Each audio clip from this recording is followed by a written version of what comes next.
नर्मदे हर। आप सभी माँ नर्मदा की भक्त को मेरा नर्मदे हर। मैं आज आप लोग के सामने लेके आया हूँ माँ नर्मदा की परिक्रमा की संपूर्ण तैयारी। माँ की परिक्रमा की तैयारी करने का जो सामग्री क्या क्या लगता है, क्या चाहिए। जो नए परिक्रमावासी होते हैं उनके मन में ये बहुत से सवाल उठते हैं कि क्या साथ में ले जाए, क्या ना ले जाए, और कैसे जाए, कितना वजन रहे, क्या रहे, सारा चीज़। तो उसके बारे में आज मैं आप लोग को बताने वाला हूँ। तो सबसे पहले आपको माँ से प्रार्थना विनती करना होगा कि मैया मुझे आप अपने स्थान पर बुलाइए, अपना दर्शन दीजिए और मैं परिक्रमा करना चाहता हूँ। उस परिक्रमा को आप अपने आशीर्वाद के साथ पूरा कराइए। तो उसमें आपको सामग्री लगेगा, एक बैग चाहिए, क्योंकि एक बैग पिट्ठू बैग होता है, वो लेना पड़ेगा अच्छी कंपनी का, जो कि जिसमें बहुत सारे जेब होते हैं, क्योंकि हर जेब में हर तरह से सामान छोटे छोटे आप रख सकते हैं। और उसके बाद आप एक स्लीपिंग बैग ले सकते हैं। स्लीपिंग बैग जो कि मौसम ठंड का रहे तो उसमें आप सोच सकते हैं, चैन लगा रहता है, मार्केट में मिल जाता है। बहुत से लोग परिक्रमावासी जो है बैग ले लेते हैं, तो एक प्लास्टिक जो आता है उसी को कंबल के ऊपर लगा के यूज़ करते हैं, जिससे कि ठंड से बचा जाए। और उसके बाद आपको एक दंड चाहिए। दंड जो है आम तौर भाषा में उसको लठ बोलते हैं, जो कि लठ नहीं, व्यास दंड होता है, जो कि हमारी इस परिक्रमा मार्ग पे चलते समय ये तीसरे पैर का काम करता है। इसे व्यास दंड बोलते हैं। पहाड़ों जंगलों में चलने समय वो हमें बहुत सहारा देता है। तो इसका भी रहना बहुत ही अनिवार्य होता है, व्यास दंड का। ये माना जाता है, ऐसे लोग बताते हैं, संत महात्माओं लिखा हुआ है कि ये 7 गांठ का होना चाहिए, 7 पोर का होना चाहिए, जो कि बहुत ही शुभ माना जाता है माँ नर्मदा की परिक्रमा के दौरान। उसके बाद आपको चाहिए एक भोजन प्रसाद पाने के लिए, क्योंकि बहुत से आश्रमों पे आएंगे तो भीड़ ज़्यादा हो जाती है, तो कहीं कहीं पात्र जो होता है जो भोजन प्रसाद पाने के लिए वो उपलब्ध नहीं हो पाता है। उसके लिए आपको एक थाली लेना पड़ेगा, एक गिलास लेना पड़ेगा, एक कटोरी लेना पड़ेगा, जिसके लिए आप थाली प्रसाद पाने के लिए, कटोरी के लिए गिलास हुआ, जल पाने के लिए। उसके बाद आपको चाय वगैरह अगर कहीं पाना है, मिल रहा है, तो आप उसी में पा सकते हैं। एक कमंडल रहेगा, जो कि कमंडल भी बहुत ही अनिवार्य चीज़ होता है। उस कमंडल से आप जल लेके चल सकते हैं। रास्ते में मार्ग में कहीं पे आपको जल न मिले तो कमंडल का जल आप पा सकते हैं। पाने के बाद आप उसका और भी यूज होता है, जैसे कहीं पहुँचे स्नान करने, तट पे भैया क्या है, कहीं नदी नाला पड़ा, नदी पड़ा कुछ, तो स्नान करना हो तो उस कमंडल के से आप स्नान भी कर सकते हैं। ये कमंडल भी बहुत ही आवश्यक की चीज़ होती है, एक कमंडल भी आपको लेना पड़ेगा। उसके बाद आपको एक बिछाने के लिए आसन जो होता है, जो रात विश्राम के लिए, एक वाइट कलर का पीपी सीट आता है, पीपी सीट करके, जो मार्केट में मिल जाता है 150-150 का, बहुत हल्का होता है, वो आप ले सकते हैं। और नहीं तो योगा आसन भी आप ले सकते हैं, हल्का वाला, जो कि बहुत भारी वजन ना हो। उसके बाद आप जो है पूजा की सामग्री जो माँ की पूजा, माँ नर्मदा की पूजा के लिए नित्य करना पड़ता है। सुबह और शाम मैया की पूजा करना पड़ता है, आरती करनी पड़ती है।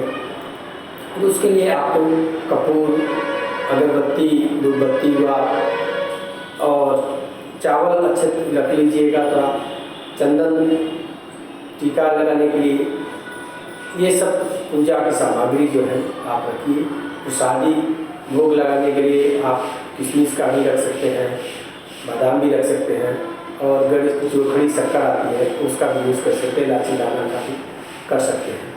ये सब सामग्री बहुत ही अनिवार्य होता है, जो कि आपको यात्रा के दौरान, और उतना कम से कम कोशिश करिए कि वजन हो, क्योंकि चलना पड़ता है। बाकी परिक्रमा बाद की बहुत लंबी यात्रा है, इसमें आपको चलना पड़ता है। और एक आप ले सकते हैं प्लास्टिक की बोरी जो होता है, या प्लास्टिक का सीट, छोटा आसन, छोटा में, जैसे आप जा रहे हैं कहीं रास्ते में, जंगल झाड़ी बैठे हैं, विश्राम करना हो, बैठना हो, तो उसको बिछा के आप बैठ सकते हैं, आराम कर सकते हैं। उसके बाद आपको 2 सीट कपड़ा होना चाहिए, 2 वस्त्र जो होता है, सफ़ेद वस्त्र ज़्यादातर माँ की परिक्रमावासी यूज करते हैं, उसका धारण करते हैं, क्योंकि सफ़ेद माँ नर्मदा की वस्त्र को सफ़ेद माना जाता है, इसीलिए इसके सारे परिक्रमावासी माँ की सफ़ेद वस्त्र का ही धारण करते हैं। जो संत महात्मा होते हैं वो भगवा कलर का यूज करते हैं, उपयोग करते हैं।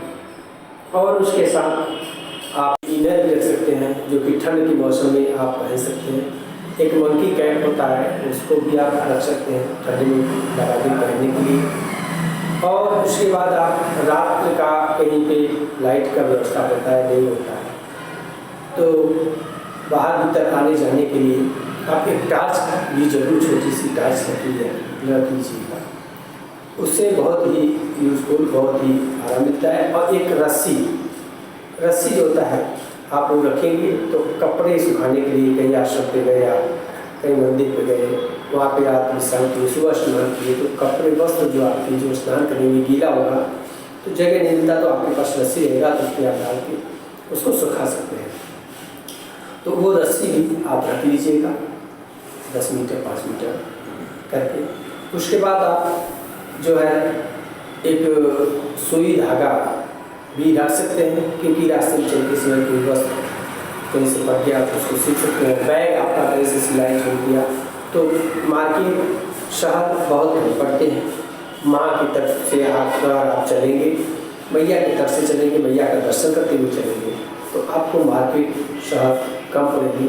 तो वो रहेगा तो आपको कहीं बैग आपका फटा या कुछ हुआ तो आपको उसमें यूज कर सकते हैं। उसके बाद आप जो है एक इस प्लास्टिक की डिब्बा है, बॉक्स आता है, जिसमें छोटा सा अगर ले लेंगे तो उसमें पूजा की जो सामग्री होती है उसमें सब आप रख सकते हैं। माँ की चुनरी, माँ का जल का जो बोतल होता है, एक छोटी सी सी बोतल ले लीजिएगा, जिसमें माँ का जल आप लेके उसका पूजन, नित्य पूजन सुबह शाम करना पड़ता है, आप उसको करिएगा। तो वो बॉक्स डिब्बा रहेगा तो उसमें सारी पूजन की सामग्री आप उसमें रख सकते हैं। तो और भी जो चीज़ें उचित लगे, उपयोगी लगे, वैसे आपको मार्ग में धूप, अगरबत्ती और पूजा की सामग्री कुछ न कुछ मिलते रहते हैं। माँ के भक्त जो है सेवा करने वाले, वो सेवा करने के लिए तत्पर रहते हैं, तैयार रहते हैं। बस आपसे ये विनती है कि वजन कम से कम प्रयास करिए, जितना कम हो। एक पतला कंबल भी हल्का रख सकते हैं। अगर स्लीपिंग बैग है तो आपको बहुत आवश्यकता नहीं पड़ेगी, क्योंकि वजन ज़्यादा रहेगा, लोग रख लेते हैं, लेकिन रास्ते में बहुत सी दिक्कतें होती हैं, क्योंकि पहाड़ों के जंगल में चलना पड़ता है, तो उसमें वजन का भार लेके दौड़ना बहुत ही कष्ट होता है। इसलिए और आपसे विनती है कि माँ के तट पे जाइए, मैया का दर्शन करिए, मैया से प्रार्थना करिए। जब भी आप परिक्रमा प्रारंभ करिए तो मैं सारा भार, सारे टेंशन, सारे कष्ट माँ के प्रति आप समर्पित कर दीजिए।